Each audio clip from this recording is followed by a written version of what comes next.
Ayun, pangatlong aligasyon ni Ernesto Cruz, hindi raw namatay si Jesus.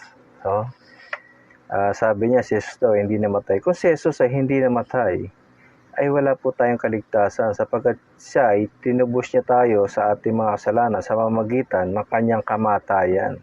Kaya kung sa iyo si Jesus ay hindi namatay, so wala ka pang katubusan, hindi ka pa maliligtas.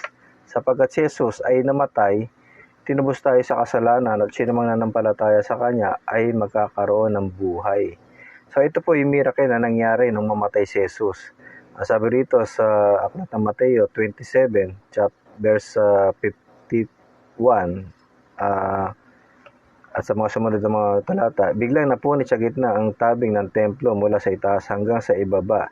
Nayanig ang lupa, nabitak ang mga bato, nabuksan ang mga libingan at nabuhay ang maraming banal na namatay na. Lumabas sila sa libingan at nang muling mabuhay si Jesus, sila'y pumasok sa banal na lungsod at nakita roon ng marami. So nung mamatay si Jesus, marami pong nabuhay mula sa libingan. Yung libingan ay nabitak at lumabas yung mga banal na namatay. At yun po ay pumasok sa bayan. Nakita yun ng higit sa 500 katao. At ang mga nabuhay na yun ay sa pamamagitan ni Jesus nang siya'y mamatay at muling nabuhay.